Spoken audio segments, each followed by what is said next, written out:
The units that we commonly use in everyday life were established because they're easy to measure, right? So, and the magnitude of these measurements are within a scale that we can interpret in our minds. For example, we know what 1 pound is, right? So 1 pound is something that we readily know what that means. Same thing goes with 1 gram. We really kind of know what 1 gram is, or 1 meter, right? So these all have a scale that we can conceptualize. But as scientists started working in fields that deal with really large objects like the solar system or planets or stars, or really small objects like atoms or photons of energy, then they have to start working with numbers that are so small or so large that it's really hard to conceptualize. Consequently, we had to start using a system that allows us to easily interpret and understand those numbers. This system is a system of metric prefixes. And just like the name suggests, these are prefixes that go before a base unit that give that unit a little bit more context. Okay, so let's think about what I mean here. So an example of this would be 5 kilometers, right? So 5 kilometers is something that you, I'm sure, have heard before because this is a common distance for a foot race. Okay, what we see here is we see a base unit. Meters is our base unit. And kilometer here, or kilo, is our prefix. Okay, meter by itself means something than meter when it has a prefix. So 5 kilometers means something different than 5 meters. Okay, so this prefix, kilo, gives a different context to the base unit meter. Okay, and hopefully that becomes more clear as we move through this lesson. All right, so let's go through our common metric prefixes and establish exactly what they mean. All right, so I'm going to go ahead and start in the middle here with our base unit. Okay, so in the example we just saw, our base unit was the meter, but it could be the gram, it could be a liter, it could be a joule, it could be really anything that you want. It's just a unit. Okay, as we move up from our base unit, the first thing up is kilo. That's our first prefix moving up, and we give that a lowercase k, and it has a multiplication factor of 10 to the third. Okay, moving up to the next one, we have mega. Mega gets a capital M, and its multiplication factor is 10 to the sixth.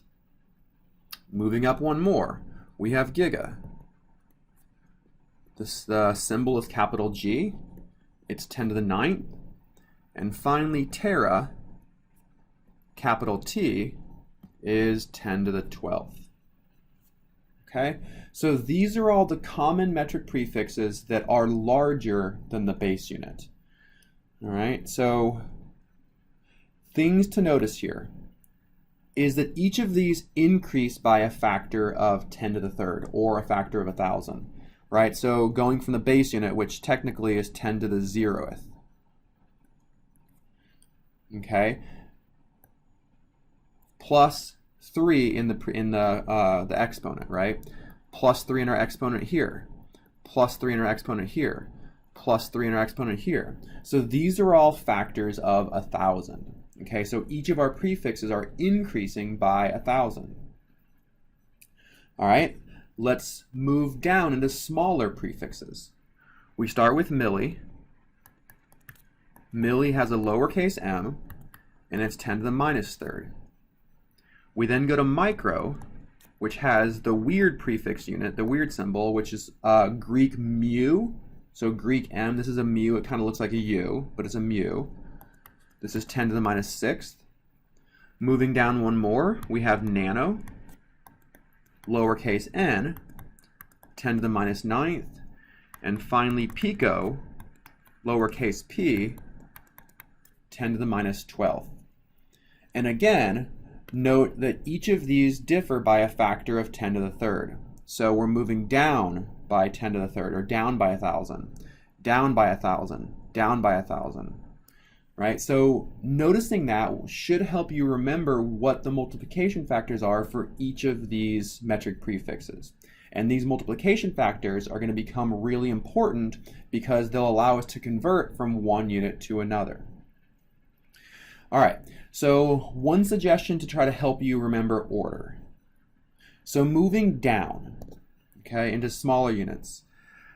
The best suggestion I have is just to notice that it's basically alphabetical. So M comes before N, comes before P. Milli comes before nano, comes before pico. And you just got to remember micro is the weird one, and it comes between milli and nano. Okay? So if you can remember that order, and you remember that each of them differ by a factor of 1,000, then you should be able to get it down. Okay? Moving into the larger units. The way that I remember this is thinking about like data size, right? So computers. If you have a file that's 10 kilobytes, it's a really small file. But if you have a file that's 10 megabytes, it's starting to get a little bit bigger. Gigabytes are hard drive size, right? So like 256 or 512 gigabytes is a pretty good hard drive. And we get to terabytes, and these are really, really, really big data servers. So for me, it helps to think about it in terms of data and computers. Okay, so that hopefully will help you remember the order of these prefixes. There's one more prefix that I need to throw in here. It doesn't fit the factor of 1,000 scheme, but it's also very important, and that's centi. So centi gets a lowercase c, and it's 10 to the minus 2. So technically it fits in right here. Okay, but I don't include it in the table because it doesn't fit the 10 to the third scheme. For me, the easiest way to remember centi is to remember that 100 cents equals $1. Okay, so this hopefully will help you remember that's a factor of 10 to the minus second. All right, so in the next video, we'll see how these metric prefixes can be used and how these conversion factors or multiplication factors can be used to allow us to convert between metric prefixed units.